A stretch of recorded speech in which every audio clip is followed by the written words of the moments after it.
Hello everyone. So in previous lecture we studied about dental formula and tongue which is present in oral cavity और buccal cavity. So आज हम वहीं से elementary canal को continue करेंगे.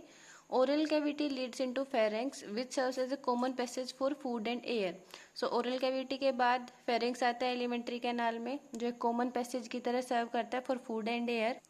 उसके बाद ईसोफेगस और trachea which is also known as windpipe open होती है फेरिंक्स के अंदर.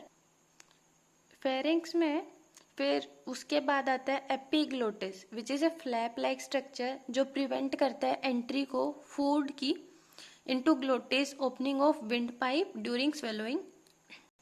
सो एक जनरल रूल होता है कि खाना खाते टाइम बोलना नहीं चाहिए. वो रूल इसलिए है क्योंकि खाना खाते टाइम क्या होता है एपिग्लोटिस जो एक फ्लैप लाइक स्ट्रक्चर होता है ये ओपन हो जाता है जिसकी वजह से खाना विंड पाइप के अंदर चला जाता है. सो उसके बाद oesophagus is a thin long tube like structure leads to a J shaped bag like structure which is called as stomach. So अगर ये ईसोफेगस है उसके बाद जे शेप्ड लाइक स्ट्रक्चर है ये स्टमक है. A muscular sphincter gastro oesophageal gastro जहाँ पे वर्ड आता है उसका मतलब होता है stomach. So regulate the opening of oesophagus into the stomach.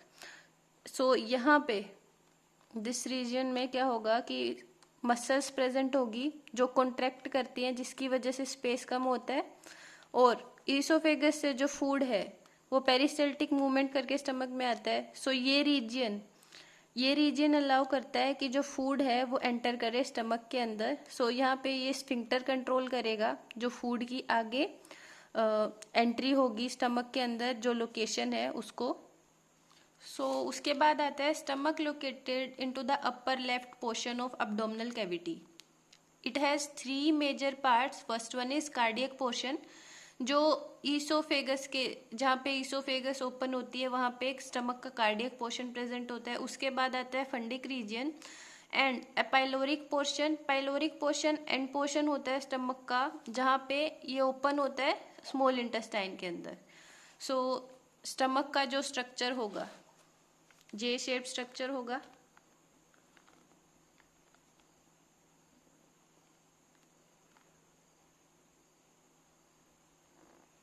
ये ईसोफेगस होगी जहाँ पे ये ओपन हो रही है डेट मीन्स दिस रीजन. सो ये रीजन कौन सा था कार्डियक. उसके बाद जो अपर पोर्शन होगा वो होगा fundic region also known as funds.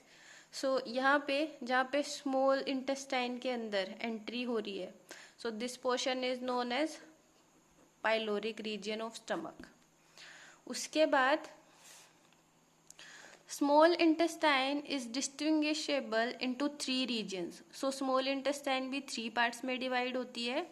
A C shape duodenum, a long coiled middle portion known as jejunum and a highly coiled ileum. So small intestine ये स्टमक है. इसके बाद सी शेप जो पोर्शन होगा ये होगा. उसके बाद सी shape portion date is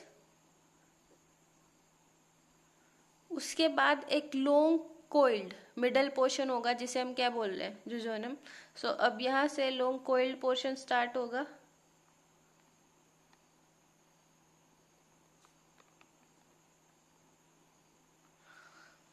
so this one is jejunum. उसके बाद जो हाईली कोइल्ड पोर्शन आता है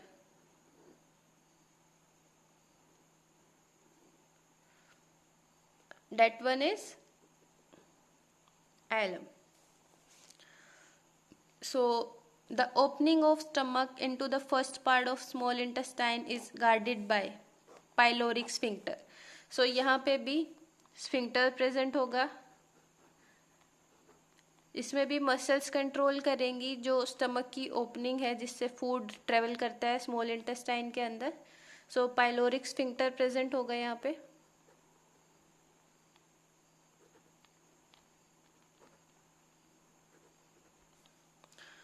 the ileums open into large intestine. Large intestine की ओपनिंग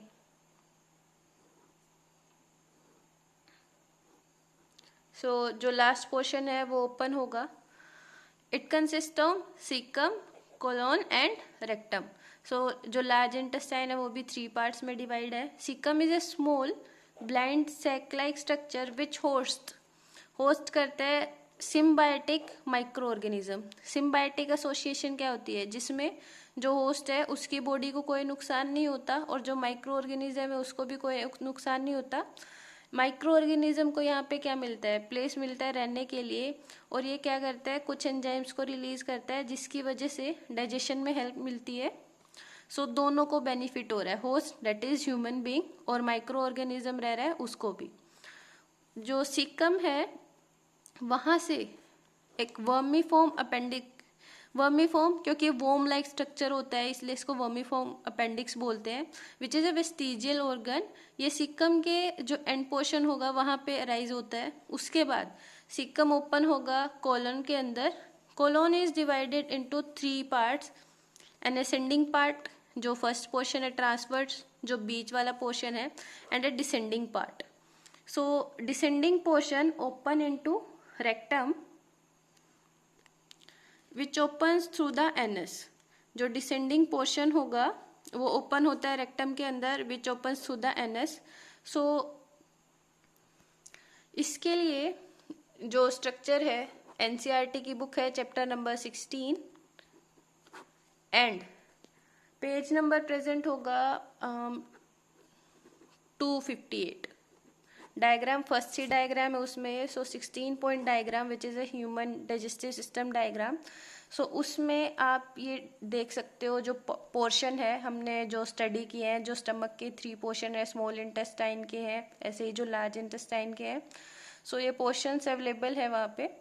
एक बार ये डायग्राम देख लीजिए, उससे क्लियर हो जाएगा जो जो पार्ट्स है. सो इस लेक्चर में एलिमेंट्री कैनाल एनस में एंड होता है, एंड पॉइंट है, माउथ से ओपनिंग होती है, एनस में एंडिंग होती है. उसके बाद एक बार रिवाइज कर लेते हैं. ईसोफेगस की ओपनिंग कहाँ पे होगी? स्टमक के अंदर. जो स्फिंक्टर होगा वो अलाउ करेगा एंट्री फूड की. उसके बाद 3 पोर्शंस में डिवाइड था ये, cardiac, fundus and pyloric reason.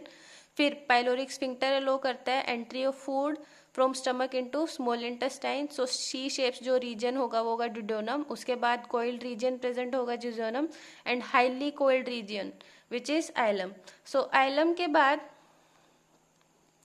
Large intestine आ रही थी. लार्ज इंटेस्टाइन में जो फर्स्ट रीजन था, 3 पार्ट्स प्रेजेंट थे. सो फर्स्ट इज सीकम, जहाँ पे इसके साथ अटैच थी कौन सी? वर्मीफॉर्म अपेंडिक्स अटैच थी. उसके बाद असेंडिंग रीजन था, फिर ट्रांसवर्स रीजन होता है. उसके बाद this one is descending reason.